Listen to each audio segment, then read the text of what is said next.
И когато храната или дадения обект, вместо да влезе в хранопроводът, където отива в стомаха, той по погрешка влиза в дихателните пътища.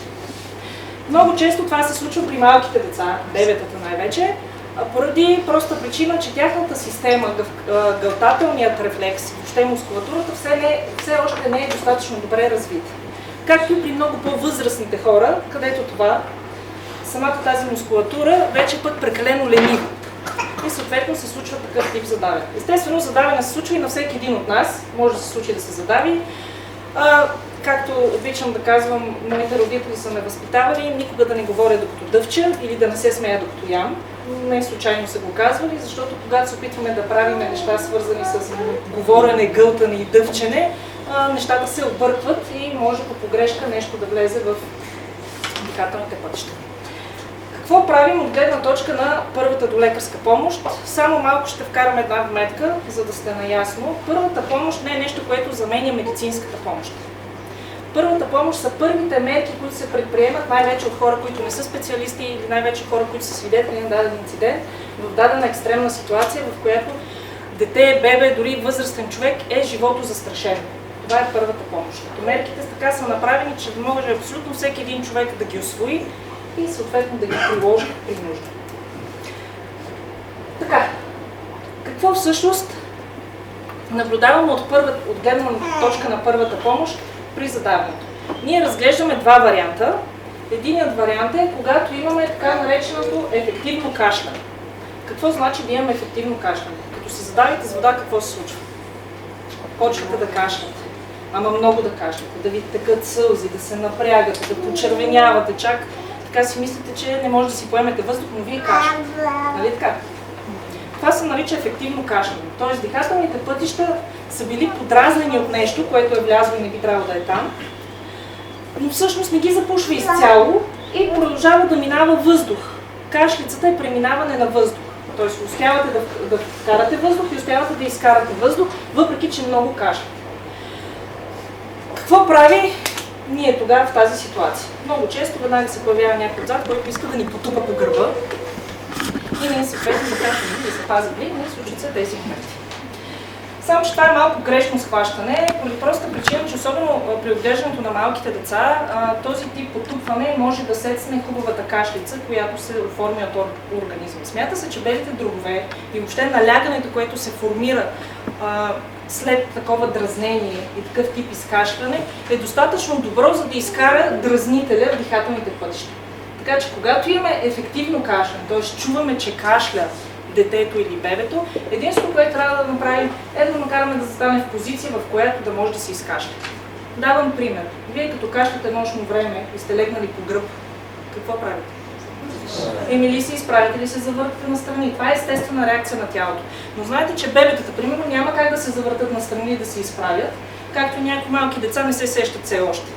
Поради тази причина, когато имаме такъв тип кашляне, просто му кажете да се изправи, или да се наведе, или да се завърти настрани. Ако е бебе, съответно бебето да бъде изправено, гушнато, в смисъл главата да е по-високо от тялото, да не е в легнало положение, да е леко завъртяно.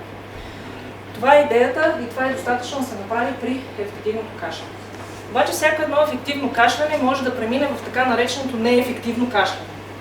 Тоест, когато вече дихателните пътища са изцяло запушени. Какво наблюдаваме тогава? Тогава наблюдаваме една невъзможност за поемане на въздуха. Представлява малко като риба на сухо. По-възрастен човек или по-голямо дете може да го видите да се хваща ето така за врата, да почва да се опитва да поема въздух, да почервенява, дори очите му стават доста по-широко отворени и се получава нещо от този сорт. Както виждате, нито може да влезе, нито може да излезе. При малките бебенци изглежда горе-долу по същия начин. Просто се вижда как устата се отваря и се опитва да поеме въздух, но всъщност не се чува да поема въздух. И те много бързо сменят цвета си. При бебетата много бързо побледняват, леко може да посинеят устните, така нататък. Ето, при този случай вече трябва незабавно да се намесим. Колкото по-рано се намесим и приложим някакъв тип техника, толкова по-големи са шансовете за успеваемост за отдавянето. И какво правим? тук в тази ситуация от гледна точка на първата помощ. Само ще вкараме едно уточнение, за да сте наясно. По принцип в първата помощ разделяме човека в 3 възрастови групи. Бебе, дете и възрастен. Като под бебе визираме от 0 до към 1 годинка, докато може да проходи. В момента, в който проходи и е стабилно стъпил на краката си, може само да ходи, се води дете. До към началото на пубертета, което е около 8 годишна възраст, от 8 нагоре се води възрастен човек. Техниките, които са при дете и възрастен и при бебе, са различни. Какво правим при бебе, когато имаме такъв тип задаване? Водя си един приятел с мен, един манекен, който сега ще ви покажа всъщност какво прави. Когато имаме така нареченото неефективно кашляне, т.е. бебето се е задавило, определено виждаме, че не може да поеме въздух, тогава го гушкаме, поемаме го в една ръка, като правим следният захват. С нашия палец и показалец го хващаме ето тук за долната челюст. Не за врата, а за долната челюст. Полагаме го да легне добре на ръката ни, да е стабилно. Навеждаме го така, че главата да е по-ниско от памперса, ориентировачно казано. И нанасяме до 5 удара с петата на нашата длан. Не с цяла ръка, не с пръсти, с петата. Ето с тази част на дланта. Между плешките. Ето тук. Между двете лопатки се нанася категорични до 5 удара.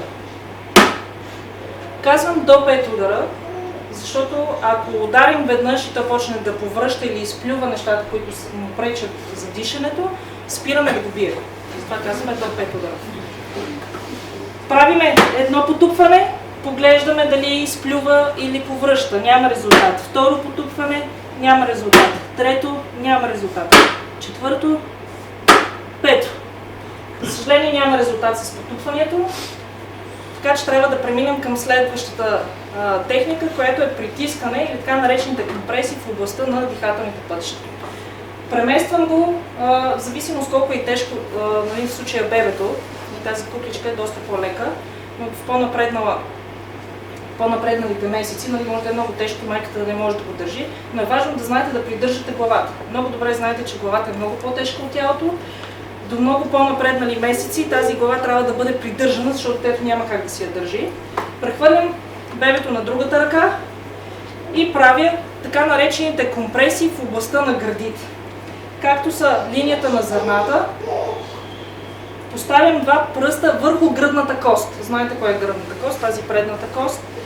Целият натиск се извършва с нашите 2 пръста върху гръдната кост, като ние правим едни ето такива компреси на гръдния кош, който създава допълнително налягане и който евентуално може да изкара с това налягане, да изкара чуждото тяло от дихателните пътища. И представлява последният начин. Слагаме 2 пръста под линията на зърната и правим пак до 5 силни притисквания. Рязко и силно навътре, горе-долу около 3 см трябва да хвътнат или 1/3 от височината на гръдния кош. Може би ви изглежда доста фрапиращо. При бебетата имайте предвид, че все още костната структура е по-скоро хрущялна, така че някакъв тип увреждане от сорта на самите кости няма да има, особено ако натискате само върху гръдната кост, не върху ребрата. И правите тези резки натискани. До 5. Както виждате, дет съм го хванала така, че главата да е по-надолу отново. Тук също използваме гравитацията да ни помогне в тази ситуация. Правя 5. Няма резултат. Ако няма резултат, пак го прехвърлям и пак правя до 5. Потупване по гърба. Ако няма резултат, пак го връщам. Ако сме сами в тази ситуация, т.е. няма друг възрастен, който да ни помогне, правим това нещо 3 цикъла, т.е. 5 потупвания с 5 притискания в гръдния кош, се води един цикъл. Правим това нещо 3 пъти, ако няма резултат, както сме хванали детето, хващаме телефона, включваме или на спикър, обаждаме се на телефон 112 и подаваме сигнал с точния си адрес, къде точно се намираме, какво точно се е случило, че имаме нужда от линейка. В момента, в който подадем сигнала, ние продължаваме. Ако бебето все още е в съзнание, съответно продължаваме с тези притискания и с потупванията. принцип, тъй като бебенцата, т.е. до към 1 годишна възраст, се хранят предимно с каши, с по-такива кашести, течни храни. Има много голяма вероятност още при момента, в който го хванете и леко го наведете надолу, то да почне да повръща. Тоест, то ще изповръща абсолютно всичко, просто трябва да изчакате, защото в една такава ситуация родителят губи представа за времето. 10 секунди могат да му се сторят 10 минути. Изчакате да повърне хубаво, да изплюе каквото му е попречило и след това вече може да го вдигнете. Това е при задаването при бебенцата. При децата от към 1 годишна възраст нагоре и при възрастен, техниката е малко по-различна. Какво представлява тя? Ако се е задавило детето, съответно не може да изкашля предмета, виждате го, че тези симптомите, които ви показах, признаците за пълното запушване на дихателните пътища са на лице, подхващате го отпред за гърдичките, най-вероятно ще ви се наложи да клекнете, защото са много по-ниско от вас. Подхващате го отпред за гърдичките и пак по същия начин нанасяте до 5 категорични удара между плешките. Ако съответно не помогне, тогава правим техниката на Хаймлих. Сигурно сте я чували по телевизията, така, по американските филми специално дава доста вярно. Но всъщност какво представлява тази техника, за да ви стане ясно и на вас? Правим притискане в областта на диафрагмата. Диафрагмата при едно дете и един човек възрастен се намира около един пръст над пъпа. Т.е. намираме пъпа, един пръст над пъпа. Ето тук в тази област се намира диафрагмата. Поставяме юмрука си сгънат, тази плоската част, върху един пръст над пъпа. Ето тук. Загребваме с другата ръка първият ни юмрук и правим резки движения тип гребане навътре и нагоре. Ето по този начин. Ето това е техниката на Хаймлих. Какво правим с нея? Ние всъщност натискаме външно диафрагмата, която съответно натиска белите дробове и прави допълнително налягане. Имайте прави тази техника, ако се използва и се направи в първите минути, когато е на лице пълно задавяне, шансовете за успеваемост са над 70%. Тази техника е една от малкото техники в първата помощ, която, откакто е презентирана на 70-те години, не е била премахвана поради голямата си ефективност и абсолютно нищо не е намерено, което да я замени. Аналогично, както при бебето, при детето, при възрастен човек действаме по същия начин. 5 потупвания, 5 резки загребвания. Няма резултат, пак 5 потупвания, 5 резки загребвания. Ако сме сами, правим 3 цикъла, поставяме го добре подпрямо, ако е дете или възрастен, най-вероятно ще се наложи на земята да го поставим, защото няма да е в състояние да се седи на краката и подаваме сигнал на телефон 112. Но е много важно да предприемете нещо, след това съответно да се обадите на телефон 112, тъй като шансовете за успеваемост, колкото по-рано предприемете някакви действия, са много по-големи.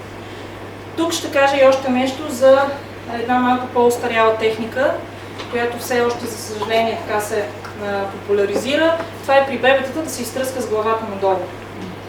Тази техника, за съжаление, в България нямаме така добра статистика, но в държавите, в които има статистика, над 60% от случаите има трайни увреждания в бебето поради това изтръскване, тъй като, както казах, главата се подпира до много напреднали месеци, поради просто причина, че е по-тежка. Вратните мускули все още не са така силни, самата структура не е добре изградена, съответно може да се нанесе много трайно увреждане на самото бебе. Поради тази причина не се прави и е махнато още преди около 15 години като цяло, въобще като техника. Просто имайте го предвид. И още едно нещо, като един вид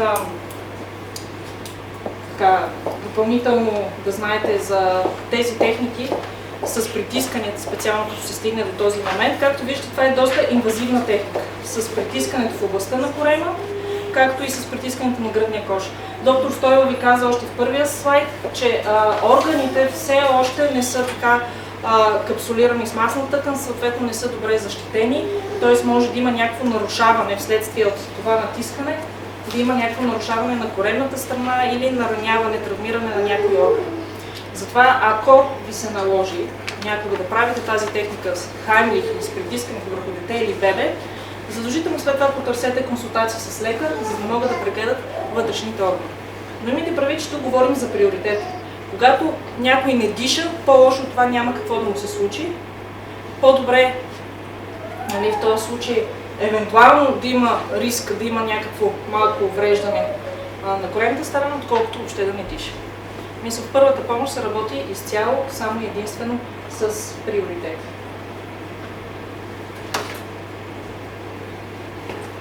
Имате ли въпроси за задаването?